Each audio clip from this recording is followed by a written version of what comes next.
Welcome to SPT online classes. Here we are watching the flow of current from positive to negative.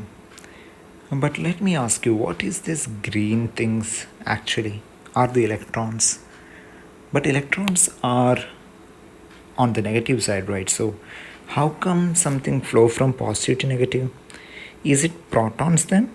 No way, because protons, if they are moving, then the element itself will change, correct? So there is no chance for protons to be. So can we call them holes? More or less. But what you have to understand is that the concept of the direction of current. So let's get into that. For that, you should know the concept of Poynting vector. Before getting directly into Poynting vector, let me show you a picture. Right now you can see on the screen, I have connected a cell, a conductor, and it's showing the direction of electric current as well as the direction of flow of electrons. And we have studied that the current is flowing from positive to negative, and so that the electrons will be moving from negative to positive. That part we are very clear with. But let me ask you, if the direction of current is positive to negative, and if the direction of electrons is from negative to positive, why we are not naming the direction of the current from negative to positive? Why we are still naming it as positive to negative? And that's exactly why we are studying it as a conventional current, because of some historical reasons. Because Benjamin Franklin coined the term current and he defined it with the direction of the positive charge. So from there onwards we studied it as the direction of current is from positive to negative because of the flow of positive charge. Later on, J.J. Thomson clarified it, corrected it, and he found electrons, and he mentioned that the electricity flow is due to electrons. And from there after, we know that a lot of changes has happened in the electricity. So here, what you should know is that electrons are flowing from negative to positive. Fine, great. So, but one thing you should understand is that the speed of these electrons, these electron speed is actually very, very less. Means a few centimeters in an hour. That is the speed of electrons. So how is it even possible for a bulb to glow instantaneously when you turn on the switch? So that is a question what we are going to discussing right now. So we know that electrons have the ability to wiggle or vibrate or oscillate, and it's that energy that's been shared between the next electrons which are situated in these conductors, and they will share this energy all through the conductor back to the positive side of the battery. So it is that hitting energy. We cannot say the word hit in physics because collision in atomic scale will never occur. So let me say that when these electrons vibrate, they share the energy between each other, and that's how electrical energy is being moved.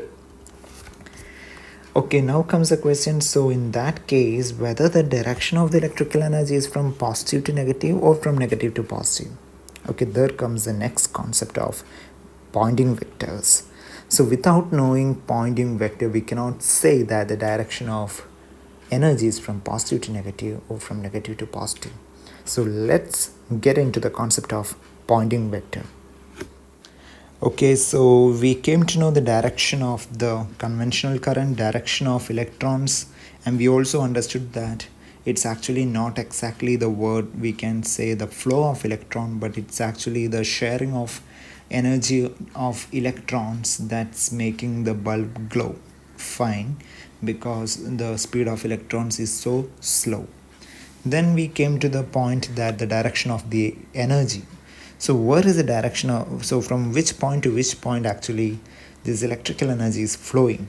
Let me make a great statement that the direction of energy is not from positive to negative or not from negative to positive too. In the case of the battery, the direction of energy is outwards, and in the case of the other resistors and the bulb, the direction of energy is inwards. So let me draw like this. Direction of energy is outwards in the case of the battery, and the case of the wires and the conductor, it's inwards. That's a little bit shocking, right? Because we have never heard about such a concept that the energy direction for the conductors and the bulb itself, let me take this as bulb, it is from in outside environment to inside of the bulb. That's how the energy flow. So let us discuss how that it is even possible, that how can energy can come from absolutely nothing where it's simple environment is right there, and how can energy can be grabbed by these wires and resistors and bulbs. Okay, how it is possible if you connect a power station at one point and if the loads are connected far away, how these loads can absorb the energy from environment but not from the power station, how it is possible? There it comes the law of thermodynamics. It states, the first law of thermodynamics, that energy is neither created nor destroyed, but it is just transformed. The conservation of energy concept, okay, it says that the energy should be conserved only. It says that the energy should be conserved only, but it's not saying that this energy itself should go to there. Not necessary. So that is where the key point is. So let me explain how it is possible. So look at the battery. The direction of the electric field is from positive to negative outside the battery, and inside the battery it's like this. Okay, first understand that the direction of the electric field outside the battery is positive to negative, like I have marked the direction of arrow mark, and inside the battery it's like this. So that's the direction of electric field. Now what about the magnetic field? We need to know the direction of the magnetic field also. The direction of magnetic field is on the sides above the wire. Let me mark it as inwards, like this. Direction of magnetic field. And if you're taking a point below the wire, it's coming out. You can use the right hand rule, because the current flow direction we have taken it like this. So you can use the right hand thumb rule so that you can understand the magnetic field direction at a point above the wire is inwards the plane, and at a point below the wire it is outwards. Okay, now comes the concept of Poynting vector. So inside the battery, let me draw it over here too, so that it will give a clear picture. Inside the battery, the direction of electric field is like this. Got it? Direction of electric field is like this. And what about a point above the wire? The point above the wire, magnetic field is inwards. A point above the wire. Okay, a point above the wire, magnetic field is inwards. So the Poynting vector says that S is how we represent the Poynting vector. It shows the direction of the electromagnetic energy, which is equal to 1 by mu 0 times E cross B. This is the formula for the Poynting vector. Remember, energy is a scalar quantity. Okay, don't forget that. Poynting vector is a quantity which is equal to the ratio of energy flowing per second per unit area. That comes under a vector quantity.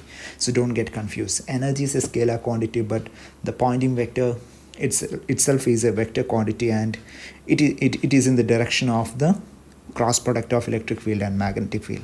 So if electric field is towards right, magnetic field is going inwards, what will be the direction of the electrical energy or the Poynting vector per unit area per unit time? That will be upwards. And that's exactly the point is. The Poynting vector direction is upwards. That means inside the battery you can now see that the Poynting vector direction, the electrical energy is flowing outwards. electrical energy is flowing outwards. In the case below, if you take the case below, then you can say that, let me draw it over here itself with another color. Electric field is in the same direction, but magnetic field now it is coming outside. If you take a point below the wire, magnetic field is coming outside. So what will be the direction of the Poynting vector? The Poynting vector will be downwards. Poynting vector will be downwards. So let me mark over here. The direction of the Poynting vector means the direction of electromagnetic energy flowing per unit second per unit area. Okay, so these three arrow marks, up and down, shows the direction of electromagnetic energy inside the battery. Means a battery is shedding the power. Okay, so the direction of the energy is outwards towards the environment. Did you get that? Now let's see how it works for a wire or a bulb. So in the case of resistors, bulbs and all other electrical loads, the direction of electric field is in this direction, which I have marked. The direction of magnetic field is inwards. If you take a point above the wire, the direction of electric field is in the same direction itself, even if you take a point below the wire. And the direction of magnetic field, this time it is changed, it is coming out from the plane of the paper. Okay, so where will be the direction of the Poynting vector? Let me draw it in the case of a graph where you can see electric field direction is like this. Electric field, magnetic field on a point above the resistor wire will be inwards. So let me mark over here magnetic field direction. So Poynting vector direction will be downwards. Poynting vector direction will be downwards, which can be marked by S. So let me mark here the Poynting vector. Now it is coming in this direction. Okay, Poynting vector direction is downwards. It's very important, which means we can feel like that the energy is coming from the environment to the wire. Now if you take a point below the wire, if you take, electric field direction is in the same direction. Correct, electric field is in the same direction. What about the magnetic field? Magnetic field, now it is coming out from the plane of the paper. Magnetic field direction, so that the Poynting vector direction is now upwards. If you take a point below the wire, magnetic field is out or coming out from the plane of the paper, and Poynting vector is upwards. That means if you mark that here, in the case of a circuit, if you mark that, you can see that it's like this. Poynting vector direction, it's going up. If you take a point below the surface, that means everywhere, not only there, everywhere if there is wire or electrical load, Poynting vector direction will be like this. That indicates the electrical energy per unit area per second, which is also called as Poynting vector. The direction of it is from the environment to the wire or the load. And in the case of a battery or a cell, the direction of this Poynting vector is outwards. Don't forget that it is outwards. So in other words, we can say that battery is giving out energy to the environment, and resistors and loads are taking that energy from the environment, but not the same energy of the battery. So that is what first law is saying. It's not necessary for the same energy itself to be transformed. The concept is the energy should be conserved. For that, the magnitude of the energy should be conserved. Got it? It's not necessary that whatever the energy the battery is giving out, that energy itself should be given to the bulb. The only concept is that the bulb requires some energy for it to glow. For that, it can take that energy right out from the environment. Okay, so that's what the Poynting vector direction is saying. And here you can see once again the formula. The formula says 1 by mu 0 epsilon 1 by mu 0 into E cross B, which you can also write it as in the terms of epsilon. which is equal to c square times epsilon into E cross B, where capital E is the electric field direction, B is magnetic field, epsilon is permittivity, mu 0 is permeability, and C is the velocity of light. So when an electromagnetic wave advances, the electromagnetic energy flows in the direction of E cross B. The total energy flowing perpendicularly per second per unit area into the surface in free space is called a Poynting vector. And that's what you understood in today's class. Okay, thank you.